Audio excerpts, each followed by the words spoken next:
이제 건축계의 노벨상이라고 하는 프리츠커 상입니다. 한국에는 아직 한 분도 없죠.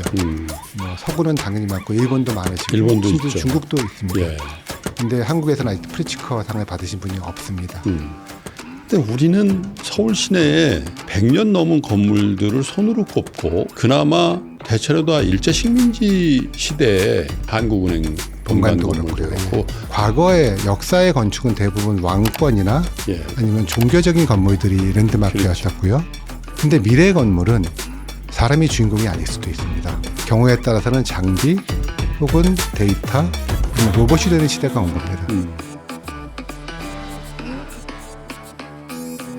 숫자로 풀어보는 신개념 컬처 토크쇼 라이프 인 넘버스, 미식과 미술 그리고 음악과 스포츠의 놀라운 정보, 어쩌면 그보다 더 진한 라이프 스토리가 여기 있습니다.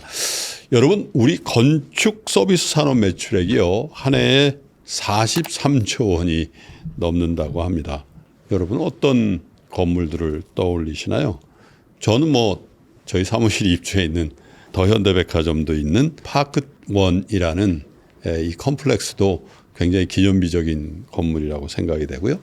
또 경부고속도로 이렇게 쭉 타고 가다 보면 왼쪽에 네이버의 새로운 사옥이죠. 1784 사옥, 뭐 아니면 동대문에 있는 DDP 뭐 그런 건물들이 뇌리에 남습니다만 이 모든 건축물이 하나의 건축 설계 사무실에서 설계를 했다 그러죠. 우리나라 최대 건축 설계사죠. 사무종합 건축사무소의 손창규 대표님을 오늘 모시겠습니다. 대표님 어서 오십시오. 안녕하세요. 제가 예를 들었는데 맞게 예를 들었는지 모르겠습니다. 네, 아주 정확하게 말씀해 주셨습니다. 예. 언제부터 이 일을 하시기 시작하셨어요? 저는 91년부터 이 일을 시작했고요. 예. 제가 학교를 졸업하고 처음 입사한 회사가 지금 제가 다니고 있는 회사입니다. 신입사원으로 시작하신 거예요? 신입사원으로 입사해서 33년 근무했습니다. 그때 사무와 지금 사무는 규모가 어느 정도 차이가 나요? 당시에 사무는 직원 수로는 아마 한 100분 정도? 그래도 꽤 큰. 지금은 그 당시에도 큰 회사였습니다. 예. 그리고 지금은 한 800명이 넘으니까 사람 수로는 한 8배 정도 됐는데요. 예. 사실은 하고 있는 프로젝트를 만약에 매출 규모로 따진다면은 예. 글쎄요. 아무리 못해도 20배 이상 예. 그 정도 저희가 성장한 회사입니다. 하기야 우리나라 경제 규모도 그 정도는 성장했을 그렇습니다. 거라고 보는데 그럼에도 불구하고 많은 건축 사무소들이 IMF다 또 그렇습니다. 경제 위기를 경험하면서 굉장히 역사의 뒤안길로 간 것도 저는 알고 있는데 대표님 저희 3프로TV가 설계해 주신 그 공간에 있는 건 알고 계셨습니까? 네, 당연히 알고 있죠. 저도 원래 구독자이기도 하지만 사실 이 파크원 프로젝트가 네. 저희 회사 입장에서는 꽤 중요하고 의미가 있는 프로젝트였고요. 네. 시간도 거의 13년 가까이 걸렸기 13년. 때문에 저희한테 상당히 애를 인상 많이 깊은 먹였죠, 프로젝트였습니다. 사실. 네. 프로젝트 파이낸싱을 하고 뭐 네. 취소되고 그렇습니다. 네. 보통 통상적으로 이 정도 규모의 그 건물을 한다고 한다면 설계도 한 2년 이상 걸리고 공사도 한 5년, 6년 가까이 걸립니다만은 네. 파크원은 또 그 여러 가지 또 사정들 때문에 좀 많이 늦어져서 한 13년이 걸렸습니다. 처음에 골조가 올라가고 그러는데 네. 저희는 뭐 그때는 우리가 거기 입주하리라고는 생각을 못했을 그러셨을 텐데 겁니다. 빨간 기둥이 있는 거에서 여의도에서 올라가는 의미의 빨간색을 칠했나? 집권시장에 올라가는 게 빨간색이고 그러시군요. 내려가는 게 네, 파란색이잖아요. 네. 자기 생각만 하는 것 같아요. 그렇죠. 근데 유명한 분의 디자인이라고. 맞습니다. 들었습니다. 리처드 로저스 경이죠. 그러니까 예. 영국의 건축가신데 영국이나 유럽 쪽에서는 이제 그 문화적으로 기여하신 건축가들한테 이제 기사의 자귀를 드리니까 네. 기사 자귀를 받으신 분인데 다들 잘 아시는 이제 퐁피두 센터를 설계하신 분입니다. 예. 건축계의 노벨상이라고 하는 프리츠커상도 받으셨고, 근데 그분의 디자인 컨셉이 퐁피두 센터를 보시면 계단이나 배관 같은 것들이 외부로 노출되어 있잖아요. 예. 그러니까 건물이 그 전에 이제 그 숨겨놓았던 기능들을 밖으로 끄집어내서 어떤 디자인적으로 새로운 패러다임을 제시하거나 어떤 그런 컨셉을 중요시 여기시는 분인데 네. 그분과 저희가 이 프로젝트 처음 시작할 때 지금 보시면 그 붉은색이 이제 기둥의 구조체인데 그런 부분들을 바깥으로 빼자. 근데 한국적인 특성을 살리기 위해서 그분이 이제 관심을 가지셨던 부분이 한국의 전통적인 목 구조, 그리고 단청의 색깔, 그리고 또 이 파크원의 지붕, 그러니까 더 현대의 지붕은 방패연이 적용됐거든요. 네. 그러니까 그런 본인의 기본적인 컨셉과 음. 한국적인 어떤 그 요소를 결합해서 만들어진 디자인입니다. 그렇군요. 대표님 가장 잘 나타낼 수 있는 숫자를 하나 부탁을 드렸는데 3을 주셨어요. 네, 3의 3인가요? 맞습니다. 사실은 3의 3이기도 하고 말씀드린 것처럼 제가 33년 회사를 다닌 예. 것이기도 하고 또 제가 개인적으로 이 일을 오래 하면서 건축에 3가지의 구성 요소가 있다고 저는 생각합니다. 하나가 이제 공간과 형태를 정하는 디자인이라고 할 수 있고 예. 또 그 건물이 기능을 다할 수 있게끔 구조나 설비나 이런 걸 해결하는 엔지니어링이 있고 네. 저는 거기에 한 가지를 더 덧붙여서 미래 기술, 그러니까 테크놀로지가 또 하나의 축이라고 생각하기 때문에 예. 저는 3이 저를 상징하는 숫자라고 그렇군요. 생각했습니다. 또 30년 만에 대표가 되셨다고 들었습니다. 네, 그렇습니다. 올해가 33년 네. 되셨고.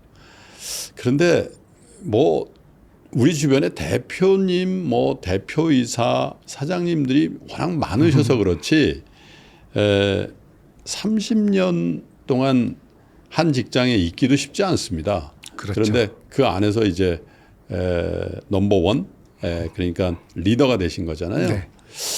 어떠셨어요? 처음부터 난 여기 사무의 대표이사가 되겠지 이런 기대가 있으셨나요? 아닙니다. 그런 건 꿈도 꾸지도 못했고요. 예. 약간 조금 부끄러운 이야기입니다만은 보통 이제 생각하시면 아까 말씀하셨던 이제 건축가의 이미지가 TV에 보시면은 왜 그림 잘 그리고 예술가 그런 느낌을 받으시잖아요. 근데 저는 사실은 그런 쪽이 좀 제가 적성이 없어서 예. 입사 초기에는 당시에는 선배님한테 엄청 혼났습니다. 예. 그러니까 스케치도 잘 못하고 예. 그 당시만 해도 도면을 그 트레이싱지라고 하는 그 그렇죠. 종이에 그려서 청사진을 했는데 네. 도면도 잘 못 그리고 그래서 저 혼자 생각에 저는 이 회사 오래 못 다니겠다. 네. 그래서 그냥 건축사 라이센스를 빨리 따면 그냥 개인 사무실을 하나 열어서 네. 그냥 조그만 그 근생이나 주택 같은 거를 설계하는 게 제 그릇에 맞겠다라고 생각했었습니다. 그게 이제 당시의 생각이었는데 이제 3이 저한테 또 중요한 의미 중에 하나가 제가 이제 회사 생활을 하면서 지금 이 자리에 3번의 계기가 있다고 저는 생각하는데요. 첫 번째가 이제 그러다가 라이센스를 따서 이제 개인 사무실을 준비하고 있었는데 IMF가 왔습니다. 그러니까 맡겼군요. 이제 나가면은 이제 생존이 불가능하니까 그냥 회사에 있어야 되겠다. 예. 그게 저한테는 첫 번째 계기였고 회사를 계속 다니면서도 제가 가지고 있는 디자인 역량이 제 동기나 선후배들한테 비해서 못한 거예요. 예. 그러다 보니까 제가 살 길을 다시 찾아야 됐었는데 저희가 당시에도 회사가 크다 보니까 이제 뭐 경영기획이나 마케팅이나 이런 어떤 건축이 아닌 분야가 눈에 들어오더라고요. 네. 그래서 제가 디자인을 잘하는 게 아니라면 도리어 내가 이런 부분을 공부하면 이게 나한테는 어떤 그 좋은 어떤 무기가 되지 않을까? 건축을 이해하면서. 예, 건축 예. 베이스에서 그러면서 이제 경영이나 뭐 그 회계나 이런 공부를 했습니다. 그게 저한테는 두 번째 계기였고 세 번째 계기는 이제 제가 대표가 된 건데요. 말씀처럼 한 회사를 30년 다니면서 대표가 되니까 일단 너무 기뻤습니다. 어떤 그 지나온 시간들이 주마등처럼 흘러가고 또 가족이나 주변의 친지분들한테도 너무 제 스스로가 너무 대견한 것 같이 느껴지고. 그렇죠. 근데 바로 드는 걱정이 예. 이제 어떡하지? 되기는 됐는데 어떡하지? 라는 생각이 바로 들더라고요. 또 워낙 또 잘 나가는 회사였어요. 예, 워낙 그 큰 회사고 예. 역사가 있는 47년의 역사를 가진 회사니까 쉽게 말하면 제가 재직하는 동안에 회사가 망하면 안 되겠다라는 생각이 들었고요. 예. 어떤 좋은 기쁨들보다는 미래를 준비해야 되는 생각을 하면서 저희가 하고 있는 이 건축 설계라는 그 소위 비즈니스가 앞으로 어떤 방향으로 가야 될지를 고민을 하게 됐고요. 그러한 고민의 결과로 어떤 신사업 아니면 어떤 미래기술의 확장 그런 부분을 생각하게 된 게 또 제가 지금 이 자리에 있게 된 하나의 계기여서 그 세 번의 계기가 저한테는 미션이자 안 그러면 어떤 그 과정이라고 생각하고 있습니다. 사실은 그 건축사가 되시고 개인 사무실을 내시려고 했던 것도 사실 그때 당시로는 계획이셨을 텐데 그렇습니다. IMF라는 예기치 않은 환경의 변화가 그 계획을 무산시킨 거잖아요. 그렇죠. 그것도 일종의 이 좌절일 수가 있는데 네. 지나놓고 보니까 그게 어떻게 보면 물론 뭐 개인 사무실을 내셨어도 굉장히 아니었을 것 같습니다. 하셨을 것 같은데 그 일로서 네.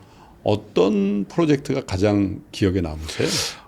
말씀 주셨던 중에 네이버 프로젝트 같은 네. 경우도 어떻게 보면 저희가 네이버의 145과 245 뭐 두 개 다 하신 두 개 다 거예요? 저희가 설계를 예. 했는데 두 프로젝트 다 저희가 어떤 디자인부터 공사 준공까지 관여를 했었고요. 예.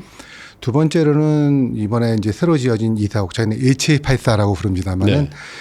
그 사옥에 이제 로봇이라든지 혹은 아니면은 사용자가 직접 환경을 제어할 수 있는 친환경 스마트 기술들을 적용한 게 저한테는 상당히 의미 있는 프로젝트였었고요. 네. 기타 그 외에도 뭐 삼성미술관 리움 프로젝트라든지 네. 안 그러면 뭐 동대문 디자인 프라자 프로젝트라든지 어떤 많은 프로젝트들이 기억에 남습니다. 근데 사실은 또 이게 좀 다른 이야기입니다만은 조금 잘 모르시는 것 중에 하나가 혹시 이거는 이제 김프로님께 질문해도 되는 거 질문을 드린다면 우리나라에서 제일 큰 건물이 뭔지 아십니까?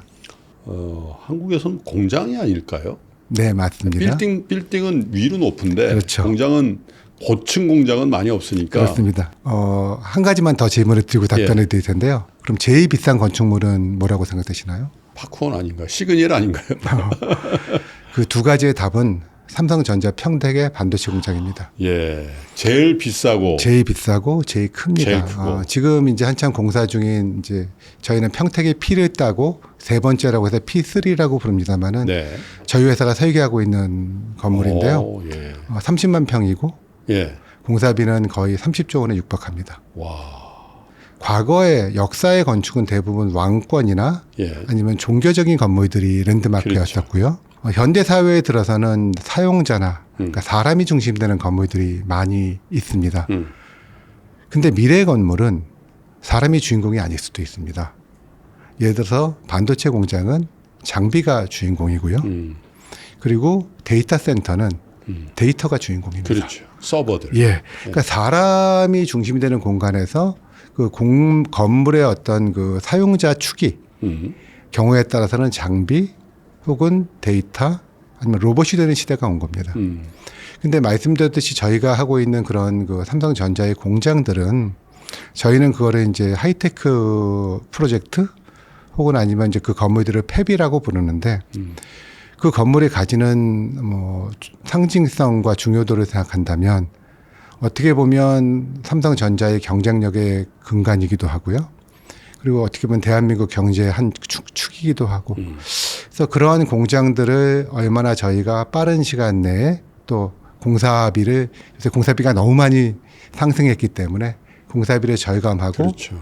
또 효율이라고 하는 반도체 생산의 효율을 높이는 그런 시설을 만드느냐가 아주 중요한 과제이고. 저도 그 네이버 신사옥에 투어를 한번 간 적이 그러셨군요. 있었거든요. 네. 로봇 엘리베이터가 좀 네네네. 그러시죠. 그래서 여러 이 혁신적인 그런 시스템들 또 회의실도 굉장히 그 다른 회의실 자동 제어가 다 되고 그렇게 있습니다. 돼 있더라고요. 그래서 그걸 또 네이버 관계자가 사우디에 그런 뭐 이런 펑션 이런 시스템을 수출하기로 돼 있다고 뭐 그런 얘기를. 잘 아시는 것처럼 네옴시티라고 하는 그 사우디의 메가 프로젝트가 있죠. 저희도 사실은 네옴시티에 일부 관여해서 지금 이제 초기 컨셉 작업을 하고 있는 일이 있습니다만은 그 네옴시티가 결국은 미래 건축의 어떤 그 모습을 보여주는 하나의 모델이라고 한다면 네이버가 가지고 있는 그런 로봇 기술, 그 다음에 스마트 빌딩의 기술들, 그리고 저희가 생각하고 있는 각종 건축 설계의 테크놀로지 등이 포함된 것들이 될 것 같고요. 규모가 워낙 커서 뭐 속도는 조금 시간은 조금 거리겠지만 진행하는 방향은 어떻게 보면은 어떤 그렇게 될 것이다. 가능성이 높다라고 생각하고 있습니다. 그러니까 그런 것 같아요. 우리가 중동 붐이 있었을 때 우리 많은 건설 근로자들이 사우디다 쿠웨이트다 그러셨죠. 갔는데 지금 생각으로는 단순 시공을 그렇습니다. 맡았던 것 같아요. 그 중요한 설계들은 영국이나 프랑스 다 해외에서 뭐 했습니다. 이렇게 하고 우리는 거기에 미장을 하고 타일을 붙이고 그렇죠. 보통 이제 건축을 이제 말씀하실 때 건축 문화라는 표현도 많이 쓰시고요. 네. 또 한편으로는 건축이 그 사회 또는 국가의 어떤 그 위상을 보여주는 그렇죠. 어떤 표상이라고 말씀을 많이 하십니다. 예. 어떻게 보면 그런 어떤 그 노동력 기반으로 건설업을 했던 시대가 지금 이만큼 성장하게 된 거는 그만큼 국가 경제가 발전을 한 거고요. 예. 실은 건축도 이제 설계라는 부분도 그만큼 발전을 했으면 좋았는데 건축 설계가 가지고 있는 조금은 속성이 있습니다. 이제 그런 부분이 뭐냐면 왜 보통 저희가 그렇게 얘기하죠. 서당계 3년이면 풍어를 입는다. 예. 그리고 보통 10년 정도 하면은 다 전문가라고 생각합니다.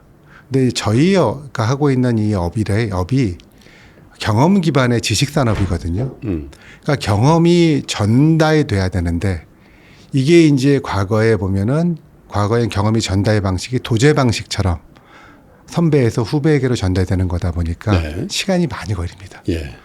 근데 사실은 지금 현재 건축을 리딩하고 있는 서구 혹은 일본을 생각해 보면 저희보다 훨씬 빠른 근대 건축의 역사를 가지고 있거든요.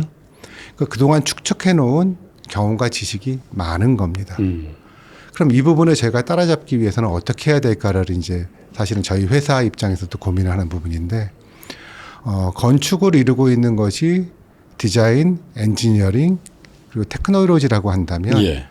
디자인과 엔지니어링은 서구가 저희보다 꽤 많이 앞서 있어서 그 경험의 폭을 줄이는데 시간이 걸리겠지만 만약에 저희가 제일 잘하는 게 테크놀로지 혹은 디지털이라고 한다면 네. 이 디지털 기술이나 생성형 AI는 사람보다 훨씬 더 많은 또 빠른 그렇죠. 걸 내기 때문에 그 경험의 격차를 좁힐 수 있는 수단이 될 거라고 생각하고 있습니다. 예. 우리 시청자 여러분들이 뭐 더현대 뭐 또 DDP 또 네이버 사업 이렇게 너무 큰 건축물만 얘기를 네. 하니까 어쩌면 잘 안 하나올 수도 네. 있을 것 같아요. 근데 이제 요즘은 이제 워낙 그 유튜브에서도 또 이런 넷플릭스나 이런 데서도 자기가 원하는 집을 짓고 인테리어 아우테리어를 이렇게 그렇습니다. 엑스테리어를 이렇게 하는 거 이런 게 굉장히 재밌더라고요. 저도 주말에 좀 시간이 나면 그런 프로그램을 많이 봐요. 네. 근데 왜냐하면 이제 너무 획일적인 아파트에 맞습니다. 한국 사람들은 익숙해서 이제 조금씩 본인의 개성을 살린 건축물 그 공간에 살고 싶다는 그게 이제 막 발동하는 것 같아요. 맞습니다. 그리고 어떻게 보면 뭐 대표님은 어디서 자라셨는지 모르겠어요. 저는 강북에서 자랐는데 강북에는 아파트가 별로 없었거든요. 예. 그러다가 이제 이 아파트 문화에 하다가 보니까 옛날에 뛰어놀던 그 조금씩 특색이 있었던 그 골목에 대한 아주 근본적인 향수 같은 게 좀 생기기도 하고 그래서 건축을 내가 진짜 하려면 어떤 절차가 필요한지 한번 여쭤보겠죠. 건축은 기본적으로 이제 저희가 얘기할 때는 주문 생산이라고 이야기합니다. 그러네요. 예, 보통 이제 제가 제 집을 지어도 제 목적이 있는 거죠. 그렇죠. 그러니까 항상 어떤 목적이 있고 그런 목적을 이제 공간이라는 형태로 프로그래밍 해야 되고요. 그리고 저희가 하는 일들은 그 목적을 프로그래밍하고 그리고 도면이라는 형태로 공사를 할 수 있는 어떤 그 자료를 만들고 이제 그게 보통 통상적인 저희의 영역이고 그 다음에는 이제 건설을 하거나 시공을 하거나 혹은 유지 관리를 하는 거는 또 다른 영역입니다. 근데 지금 김프로님 질문하신 거에서 좀 제가 생각하는 인사이트가 있는데 사실은 제가 하고 싶으면 다 하고 싶지 않습니까? 그렇죠. 뭐든지 하나를 제대로 잘하기 위해서는 기획에서부터 마감까지를 다 내가 했으면 좋겠는데 사실은 불가능하죠. 지금 우리나라에서는 불가능합니다. 이게 왜냐하면 일단 돈이 너무 많이 들고요. 각각의 영역이 너무 전문화되어 있다 보니까 혼자서 할 수 있는 게 아닙니다. 그래서 약간 농담입니다만은 저도 아파트 살거든요. 건축하시는 분들이 자기 집을 짓고 싶어 하는 분은 많지만 집을 안 짓는 분들이 더 많습니다. 어려운 걸 아시거든요. 그래서 제가 생각하는 건 그런 게 있습니다. 자, 이렇게 누구나 다 저마다의 요구가 다른데 이거를 해결해 줄 방법이 없다.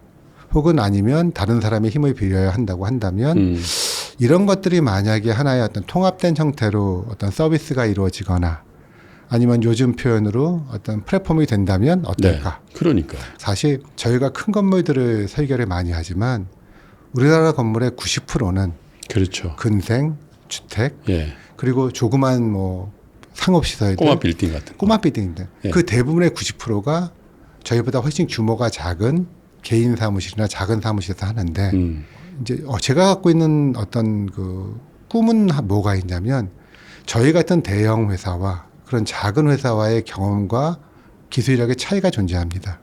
그렇겠죠. 근데 이게 소통할 수 있는 방법이 없습니다. 그래서 만약 어떤 플랫폼이 구현된다면 예를 들어 저희나 다른 어떤 대형사들이 가지고 있는 기술과 아이디어들을 플랫폼을 통해서 그런 작은 회사들이 쓸 수 있다면 그러면 그게 우리의 어떤 뭐 우리나라의 주거 환경, 품질 혹은 안전 아니면 전체적인 건축 문화의 그 질을 높이는 어떤 방법이 되지 않을까라는 게 이제 제 어떤 꿈이기도 하고요. 어떻게 보면 그것이 저희 회사가 앞으로 추구해야 갈 방향이라고 생각합니다. 나만의 공간 또 네. 내가 원하는 어떤 집 혹은 건물을 한번 지어보고 싶다는 생각을 막 꿈을 키우다가 네. 현실로 조금 들어가려 그러면 너 그거 시작하는 순간 네, 맞습니다. 너 한 3년은 늙을 걸 뭐 다들 집은 평생 두 번 할 거 아니다 그러니까 그러시죠. 그런 얘기를 너무 많이 들어가지고요. 그래서 이런 생각을 할 때가 있는 것 같아요. 내가 꿈꾸는 그 공간에 대한 얘기를 딱 하면 정말 정직한 누군가가 네. 내 말을 잘 알아듣고 뚝딱 지어주고 이만큼 내세요. 딱 그러면 좋겠다. 그런 일은 없죠, 그런데. 지금 사실은 많은 그 스타트업이나 벤처 회사들이 예. 고민하고 있는 주제입니다. 그게요. 제가 이제 거의 저희 건축이 이제 주문 생산이라고 말씀드렸잖아요. 근데 그 주문의 다양성이 이제 갈수록 커지지 않습니까? 그렇죠.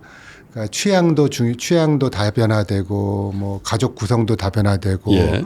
회사마다 혹은 뭐 요구되어지는 게 너무 많아지니까 요구는 점점 복잡해지는데 이 소위 말하는 인력 기반, 그러니까 사람의 어떤 경험과 지식 기반으로 이걸 그 서포트하는 거는 한계가 분명히 있습니다. 예.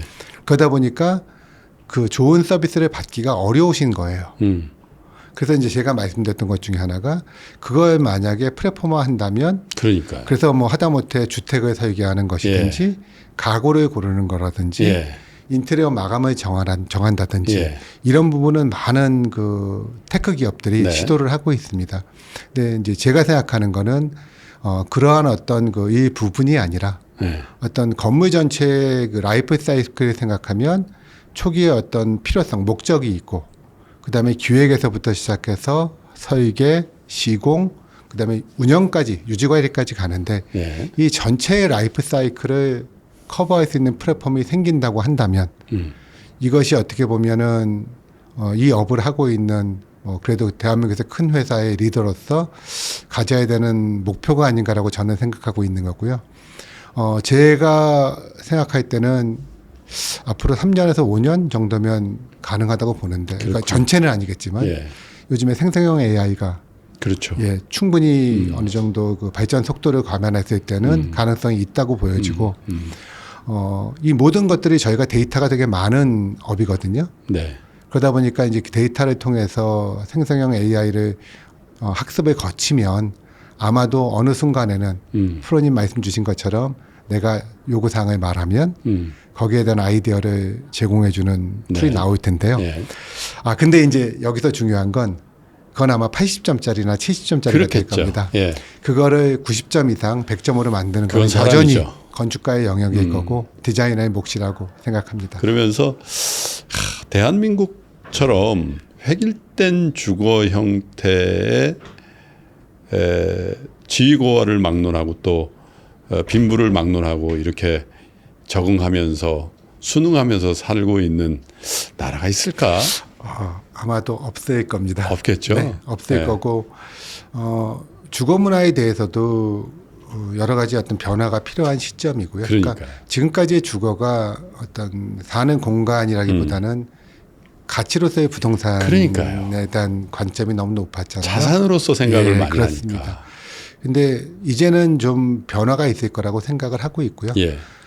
그런 점에서 저희가 다양한 어떤 그 미래의 생활에 수용할 수 있는 어떤 주거를 개발하고 또 제시하는 것이 또 저희 하나의 어떤 또 해야 될 일 과제라고 생각하고 있습니다. 그 어떤 그 비교를 한다는 게 참 어색한 일입니다만 글로벌 시각에서 볼 때 한국의 건축 설계 수준 네. 어떻게 평가를 하세요? 저는 이제 한국 사람이니까 글로벌이라는 평가는 못 하겠지만 네. 건축계에서 이제 아까 말 디자인이라는 측면을 그 가장 말하자면 공식화되어 있는 것은 이제 건축계의 노벨상이라고 하는 프리츠커 상입니다. 그 상을 받은 분들은 이제 디자인적으로 탁월한 이제 건축가라고 이제 인정받는데 한국에는 아직 한 분도 없죠. 뭐 서구는 당연히 많고 일본도 많으시고 일본도 심지어 있죠. 중국도 있습니다. 예. 근데 한국에서는 아직 프리츠커 상을 받으신 분이 없습니다. 그다음에 두 번째 엔지니어링도 사실 파크원도 그렇고 롯데타워도 마찬가지입니다만은 이 정도 규모의 건물의 구조화, 설비 전기를 해결할 수 있을 만한 컨설턴트도 사실은 한국에 없습니다. 할 수 있습니다만은 그만큼 역량이 검증이 되지 않았죠. 그러니까 결국은 제가 볼 때 제가 만약에 그 서구 건축가 입장에서 한국을 본다면 한국은 시장이지. 어떻게 보면 본인들의 어떤 그 브랜드 가치나 본인들의 평판에 어떤 경쟁할 만한 그런 경쟁 상도로 보고 있지는 않을 것 같습니다. 그게 조금 부끄럽고 속상한 차이가 이야기지만 있군요. 저희의 현실이죠. 근데 그럴 것 같은 게요. 뭐 예를 들면 뉴욕도 그렇고 아니면 더 오래된 서양의 도시들 뭐 예를 들면 로마나 파리나 이런 데를 가보면 사실 1000년, 2000년 된 건물들도 그렇습니다. 여전히 저희의 발길을 허용하고 있잖아요. 그렇죠. 근데 우리는 서울 시내에 100년 넘은 건물들을 손으로 꼽고 문화재 외에는 그죠? 그럼 거긴 들어갈 수가 없는 건물이고 그나마 실용적 의미에서 사용하고 있는 건물들은 대체로 다 일제 식민지 시대에 그 건물들이었던 것 같아요. 예를 들면 한국은행 본관 본관도 건물도 그렇고요. 그렇고 건너편에 있는 신세계백화점도 그렇고. 네. 그래서 우리가 지은 건물들은 왜 이렇게 단명하고 아파트만 해도 그렇잖아요. 이제 30년 넘지 않아도 허물 수 있다고 그러고요. 이 건축물에 대한 우리의 접근 사고방식이 그저 빨리 지어서 빨리 사용하고 네. 자산으로서 증식하는 어떤 그 수단이라는 게 너무 강해서 그 건물을 지을 때 정말 혼을 다 넣고 그런 건물들이 아직 나오지 않아서 아까 말씀하신 그런 글로벌 시각에서의 격차와 또 세계가 공인하는 그런 상들을 못 받는 거 아닌가 그런 생각도 문외한으로서 한번 해보게 됩니다. 아닙니다. 김프로님 말씀이 저도 동감을 하고 있고요. 예. 아까 제가 이제 건축이 사회나 국가의 지표라고 말씀드렸잖아요. 그러니까 우리나라 경제 성장기에는 말씀하신 것처럼 빠르게 짓고 대량으로 짓고 그다음에 그냥 그런 어떤 성장의 시기에 빠르게 그 대량으로 그렇기 때문에 어떤 다른 부분들을 고민할 수 있는 상황이 그렇죠. 적었던 거죠. 예. 근데 이제 시대가 바뀌고 있지 않습니까? 예. 그러니까 앞으로 지어지는 건물은 30년이 아니라 100년, 50년, 100년을 고민하는 건물이어야 되고 사실 그 탄소나 그 친환경이라는 측면에서 봐도 재건축 재개발은 정말 그 바람직한 것이 아닙니다. 이렇게 턴오버가 빠른 산업 국가가 있을까라는 생각이 들어요. 건물에 관한 한. 그렇죠. 건물의 폐기물 엄청나죠. 결고 환경을 오염시키고 또 그러면서 발생할 수 있는 탄소는 또 어마어마합니다. 그래서 앞으로의 과제는 이제 대한민국이 정말 선진국의 반열에 들어간다면 우리가 해야 되는 건물들은 그런 어떤 장기간에 대비한 뭐 예를 들어 중간에 어떤 가벼운 형태의 리모델링이 가능하고 스마트나 테크놀로지를 통해서 건물의 설비가 계속 업그레이드되고 그리고 친환경적이고 에너지도 적게 쓰고 또 사람들의 변하는 니즈에 그 크게 쉽게 어느 정도 보편적으로 대응할 수 있는 그런 건물이 되어야 되는 게 맞고요. 그렇게 되어야지만 그게 한국의 건축 기술이 한 단계 성장하는 그 계기가 될 거라고 생각하고요. 사실 우리나라 건축가들이 가지고 계신 장점도 상당히 많습니다. 저희 같은 큰 사무실이 아니라도 작가로 활동하시는 분들도 많으시고, 사실 우리의 역사도 꽤 된 역사고, 그렇죠. 한국이 가지고 있는 장점이 스토리거든요. 예. 저희는 스토리에 강하고 서사를 잘 만들어냅니다. 그러면 우리가 가지고 있는 그런 스토리를 만들어내는 역량에 어떤 이런 그 테크놀로지적인 측면이 합쳐져서 네. 이것이 완성된 형태의 디자인으로 구현될 수 있다면 아마도 그것이 미래의 K건축을 대표하는 어떤 건물이 되지 않을까 생각하고 있고요. 그런 것들을 위해서 저희 같은 큰 회사들과 또 작은 어떤 소규모의 아트리에를 운영하시는 건축가분들 그리고 건축계 전반이 다 함께 노력해야 되지 않을까라고 네. 생각합니다. 어떠십니까? 그 이제 대표님도 되셨고 또 비즈니스도 굉장히 크게 하시는데 야 그래도 내가 이 숫자만큼 한번 넘어서고 네. 싶다 그런 숫자가 있으실까요? 예, 있습니다. 저는 1조입니다. 1조요? 네. 혹시 매출? 네, 매출입니다. 예. 저희 회사가 4천억 정도 매출을 하는데요. 아까 말씀에 이제 건축 시장 규모가 43조 정도 됩니다. 네. 근데 이제 4천억이면 뭐 1%니까 크지도 않지만 사실은 또 꽤 큰 숫자인데. 그렇죠. 얼마나 많은 서비스 제가 체계가 기억하기로는 그 43조의 숫자가 이렇게 막 성장하는 숫자가 아닙니다. 예. 그러다 보니까 제 생각이 언제까지 이렇게 어떤 그 프로젝트성의 건축 설계 서비스로만 해가지고 네. 회사가 영속하고 아까 말씀드렸던 그런 과제들을 해결해 나갈 수 있을까. 그러면서 제가 생각했던 게 첫 번째는 설계 저희가 하고 있는 일에 건축사 사무소가 하는 일에 밸류 체인을 확장해 보자라는 거였습니다. 네. 그러니까 일단은 앞서 기획에서부터 뭐 저희가 하고 있는 설계, 그다음에 공사, 유지과 이르기까지 우리가 더 키워서 할 수 있는 일이 없을까. 두 번째는 어떤 뭐 요즘 최근에 이제 오프사이즈 컨스트럭션이라고 하는 그런 어떤 그 건물의 모듈화 기술 같은 것들 그리고 디지털 테크놀로지를 연계한 자동화라든지 플랫폼 예. 비즈니스들 그리고 심지어 건물의 성능에 도움이 되는 제품의 생산. 1조 원이 이제 제 혼자 생각에는 저희가 하고 있는 본업인 설계업에서 5천억, 신사업에서 5천억 정도를 만들 수 있다고 한다면 네. 아마도 이게 저희 회사로서도 큰 과제이지만 우리나라 건축 설계업이나 또 연관된 산업에 저희가 어떤 새로운 어떤 가능성을 어떤 도전을 할 수 있는 계기가 아닐까 싶어서 저는 그게 제 목표입니다. 1조 매출이면 설계를 전문으로 하는 업체로서는 존재하지 않습니다. 우리나라는 당연히 그렇고 우리나라에도 저희가 국내에 이르니까 당연히 없고요. 예. 해외에도 사실은 없어요. 없습니다. 그러니까 왜 그러냐면 해외 그 아키텍트들은 좀 디자인 중심으로 운영하시기 때문에 예. 회사의 규모가 저희만큼 크지 않은 데도 많고요. 네. 그리고 아무래도 그분의 강자 아니십니까? 예. 그러니까 이제 본인들이 가장 잘하시는 디자인에 중심을 두시기 때문에 회사의 규모를 그렇게 키우려고 하지 않으십니다. 그러니까 이제 그런 거죠. 예를 들어 유명한 아키텍트가 있던 뭐 데이비드 치퍼필드나 노먼 포스터나 이런 분이 네. 계시다고 한다면 뭐 그런 분들은 본인이 예를 들어 이제 그 결정할 수 있거나 관여할 수 있는 프로젝트의 숫자를 제한하십니다. 그러니까 본인이 직접 아키텍트로서 프로젝트 디자인을 리딩하고 싶으신 거니까. 그러다 보니까 프로젝트 숫자가 커지지 않습니다. 뭐 일본의 뭐 안도다다오 선생님도 마찬가지고. 마찬가지고 다 마찬가지입니다. 예. 근데 이제 뭐 중국의 회사들이나 일본의 회사들 같은 경우는 거의 이제 저희보다 큰 매출하는 회사도 있습니다만 네. 제가 바라는 거는 단지 회사의 규모를 1조를 키우자가 아니라 저희가 하고 있는 본업인 설계업에 다른 걸 플러스해서 그렇군요. 플러스 알파를 더해서 새로운 그 비즈니스의 기회를 만들어 보자라는 거기 때문에 어떤 뭐 규모를 키운다는 거는 조금은 그렇게 그것만이 아닌 그런 도전이라고 말씀드리고 그렇군요. 싶습니다.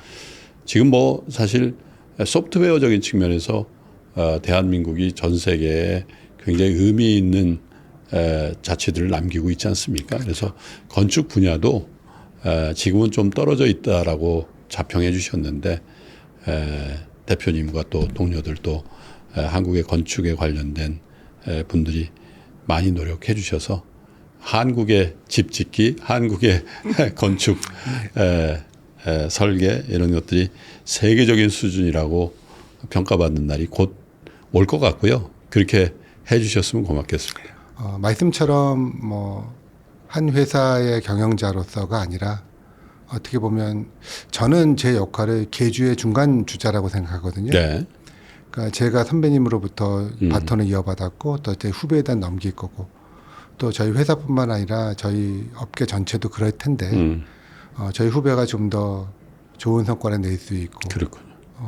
좀 잘 뛸 수 있고 그리고 자랑스러워할 수 있게끔 그런 환경을 만들도록 부족하지만 최선을 네. 다해보겠습니다.